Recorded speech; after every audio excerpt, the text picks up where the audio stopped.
Hi, everyone. Welcome to our webinar. I'm Rachel. And I'm Carl. We're really glad that you're here. We're going to go ahead and get started, but just to kind of frame it up, the webinar will be about 15 to 20 minutes long, and we'll go ahead and answer some questions in the end. And we'll also send out the recording as well. So we want to begin by saying that we know everyone is busy, and we really do appreciate you taking the time to learn about the 3 best practices we're going to cover today. 1, curating and communicating with those influencers we all love. 2, creating unique, personalized experiences that really matter. And 3, enabling tangible, physical, and memorable experience. It's really about cultivating a human experience that consumers truly crave. We are going to share some knowledge and experiences that Vivabox has had with international brands like Sephora, P&G, REI, and the best practices we've uncovered. So for context, we've worked with over 800 brands, creating over 6 million boxes to help brands across North America, APAC, and EMEA recapture customer attention and loyalty and create authentic customer experiences that truly accelerate retail demand. What we have found is that marketers are under tremendous pressure to deliver results. These days, CMOs are asked to be CTOs and heads of sales too, and that's really a lot to ask. And then it's also really hard to do.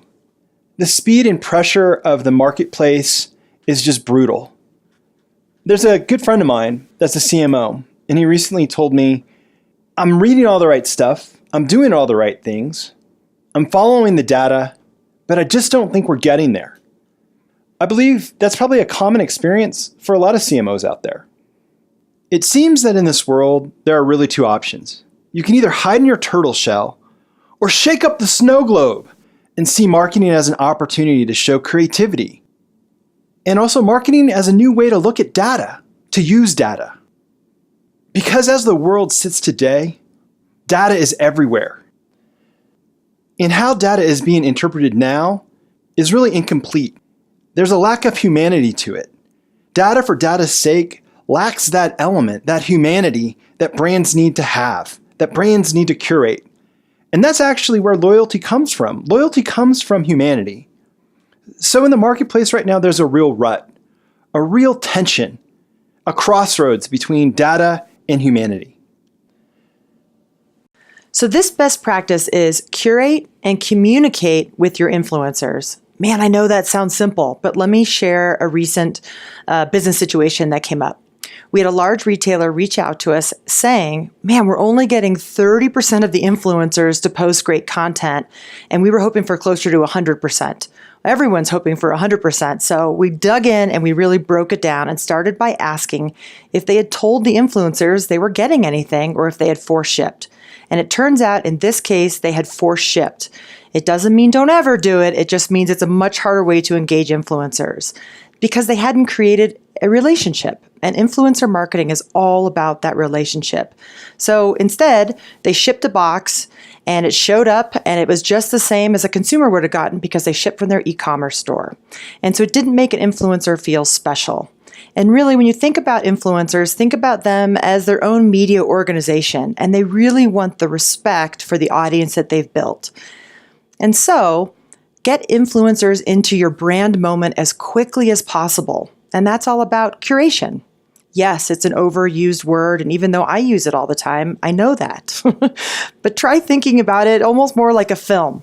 So when you're watching a really great movie, you're invested in it, you believe in the characters, you can't wait to see what happens next. And that's what curation is all about. You don't take anybody out of the brand moment. Great curation gets an influencer into the right frame of mind and mood to experience your products when they arrive.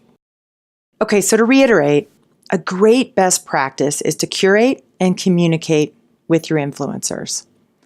The promise of ROI from influencer marketing comes from having great evergreen content. So how do you have great content? Well, by communicating and curating that experience into something that is branded, interesting, and experiential. So for example, a practice being implemented across the board by a lot of our top retailers is called experience-driven packaging. The packaging itself tells a story. It gets influencers invested into your brand and your story. That part of the film we were talking about. You don't break the fourth wall. They get it. They're in it. They're excited. and it presents them with something that's already curated and something they're already ready to be excited about and to accept and then to create that content. So what's the next best practice? It's really about creating unique, personalized experiences that matter. Earlier we mentioned that humanity is where loyalty comes from. So let's dive into that a little bit deeper. So when I think about this, I think about the fact that most of us shop at grocery stores. And those grocery stores are probably giving us gas points associated with our card, whatever. But is it really something you keep track of? If I said, "Hey, Carl, do you shop at Kroger?" You'd say, "Yes, Rachel." And how many points do you have, Carl? A gazillion. Right? You have no idea. That's fine. Right? So is it all about these points? Like, are you going to go to Kroger because you know exactly how many points you have? Because I'm going to say no, that's not what's happening. Or is it the fact that you could get something personalized and nice that you select, right? Choice within curation because you have the points and when you're at the point of purchase. Man, that's a reason to go to a store. So let me tell you a story. When I think about loyalty, I think about this personal experience I had recently. I was checking into a Marriott. I travel a lot. I'm a rewards member there, and I was coming in very late. Lots of delays. That's what happens when you go Colorado to East Coast. And at the front desk, he greeted me by name, and he said, "Rachel, here's a bottle of water. And I know you liked this chocolate the last time you were in, and I'm here to tell you, this was at 1 a.m., my friends." So it was someone representing the Marriott brand and taking the time to acknowledge what it took for me to get there and saying, "We understand you. We get you. I see you right now. You are not a data point to me." So how did that front desk manager know how to connect with me? Well, Marriott definitely is teaching them about customer intimacy and that data and training enabled all of that. And of course, hiring and rewarding great employees. But what we see at Vivabox across all of our clients is that there is indeed a universal truth.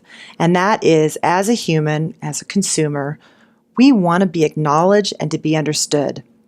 That doesn't know gender, religion, where you live in the world. Everybody wants to be seen and understood. And the brands that are doing that and understanding why you're coming to them in that moment, they're the ones that are winning because they're creating a real connection with us. I just love that story, and it aligns so much to a recent webinar we were all listening to that was produced by Deloitte. And their main thesis of their webinar was about what's really missing from retail is empathy. And if you take a step back, their thesis was that you can't have empathy without understanding. So by using data, you can create understanding. And through understanding, you can provide empathy to that customer experience. And that's what it's all about, creating that personalized experience. That's what really matters. And that's what the data shows. That's right. It's exactly right. I think instead of thinking like B2B, B2C, 18 to 64, and all of those sort of dated ways of thinking about marketing, this is human to human interaction. Data is the underpinning, but creating something unique and personalized and an experience, man, that is so much better than any data point will ever give you. Well said. Let's go ahead and move to the next best practice. All right, we're at our third best practice. Enable tangible, physical, and memorable experiences. Let's really jump into the core of this one. Frankly, without the promise of something really interesting, an experience that is special, most people aren't going to physical stores anymore. While this may have been true in the recent past, those days do seem to be gone forever now. I mean, we're in the age of being able to place an Amazon order while you're at a stoplight. Totally not recommending that. I'm just saying it's possible. So we as retailers and marketers, we have to make a consumer experience fun and interesting. Give them a reason to show up. And that means providing an actual experience. And the beauty about creating an experience is that that's something really memorable. A quick price off or, getting that great deal, that's all been commoditized. But what hasn't been commoditized is experience. And when you have an experience, it's memorable. For example, salespeople in the stores, I know they're there to help. And while we could probably do an entire other webinar about how much we like texting people and not talking to anyone, let's just, for the sake of this one, say sometimes salespeople can feel a little overbearing, overwhelming. So there has to be another way for customers to explore and to discover, and in a low-key way that they choose. It's like choose your own adventure. So creating a reason to get into a store and simplifying a category is exactly what our discovery boxes do with the retailers we work with. In fact, what we tend to do is take a lot of highly rated products or the top sellers or a combination of both, and we get those into a box that's all about something that the consumer might be doing. So it might be all about, I want to think about mascara. It might be, I have changed my hair color from brunette to blonde. Wow, how do I think about that? How do I act with that? Or, wow, I want to try hiking. I've never done it before. Where do I start? So we think of that as de-risking trial. And at the end of the day, you've de-risked trial, somebody gets a good deal on a box of cool stuff, and they take it into their homes. And as marketers, isn't that what we all want? You're getting a brand into someone's home where now they can trial it in their own space with the rest of their own wardrobe or whatever it happens to be, and really put their own fingerprint on it. You've created not only a moment, but a lot of talk value for those brands. So, what's really the outcome here, right? A world where customers can discover your brand through a tangible experience forges a relationship. And through that relationship, you get trial, loyalty, something memorable, and man, you've got something relevant. And that means it's going to hit social. I think it's best if I could just share a quick example. So we're working with a retailer that's really well known for their authentic community engagement and connections. And over the last year, they've been running kind of a Shark Tank-like event to bring in some new, exciting, innovative brands from startups into the retail spaces. So along the way, they've been teasing things out on social, they've been blogging about it, and we certainly know a lot of people have been asking questions in store, but they hadn't quite made that connection yet. So what we did is we worked with them to create this discovery box that has all of the winners' products in one box available only to members. And the really cool thing is it made the experience real for consumers. And it got press. Everybody that was inside it got it. You should have seen some of the brands that were inside this kit, knowing that they were on the shelf at this big retailer. I mean, it was a great moment in my career, actually. And it made consumers really happy because what was this thing that was sort of like, oh, they're doing the Shark Tank, feels like a publicity stunt kind of thing, all of a sudden got very real, very fast. We put them together in a physical kit. I always love it when you tell that story. And I remember that experience. And what you described was the experience I even had.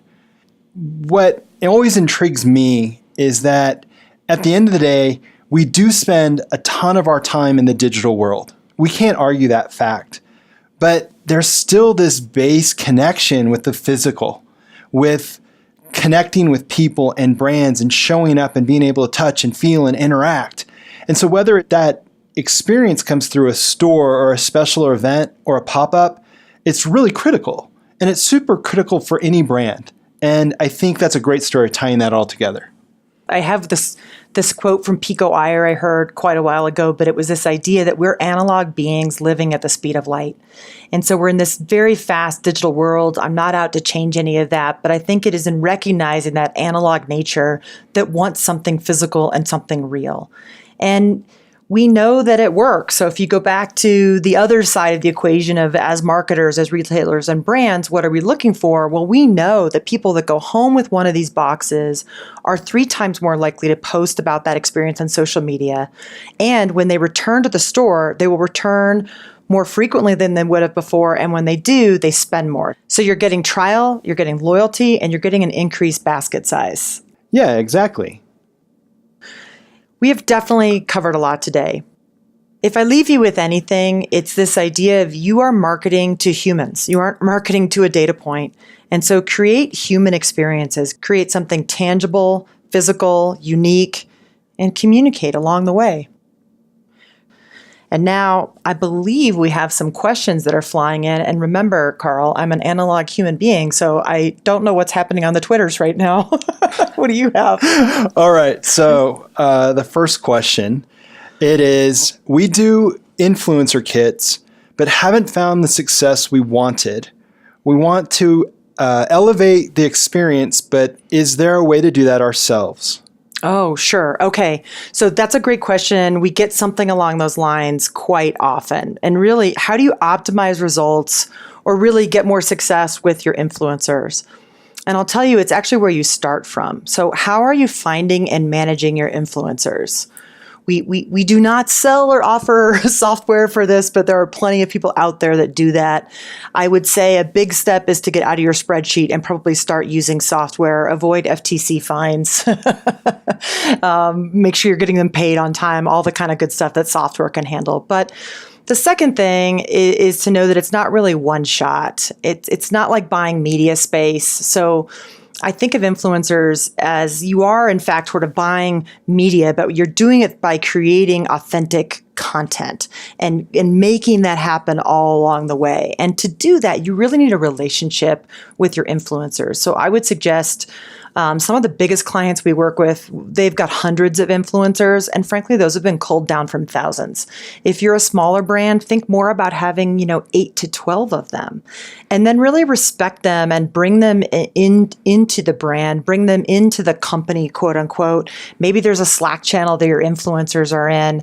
Pay attention to what they're posting. Have they gotten an award? Send them a little something or a little note. Make sure that they know that you care about them and that you recognize their people. And frankly, that you recognize that they're running a business.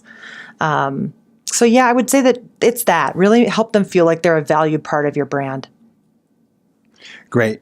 We'll move on to the second question. This is one, I've seen this too. I've heard that physical is for shopping and e-commerce is for buying. What do you think? It's a little bit profound in a good way. And I think to a large degree, it probably is true based on our lifestyles. I think a real answer to this for retailers and brands is probably its own webinar, is my honest answer. Okay. Well, let's move on to the last one. What's a good way to make some of your ideas happen? So I think to help ideas happen, I think it's great to bring in kind of a SWAT team that frankly is like Vivabox. It's going to feel like I'm whacking you over the head with a hard sell right now, but that's what we do. People have these ideas to handle influencers and to do big loyalty programs and kit programs, or my favorite is clients tell us they're box curious. And I love that. And what happens is they're so lean that it just really taxes the team to run something like this and watch the data and make sure the delivery is right and the personalization, et cetera, et cetera. And that's why we exist. Sometimes when I meet with clients, I say, you got it. That's our business model.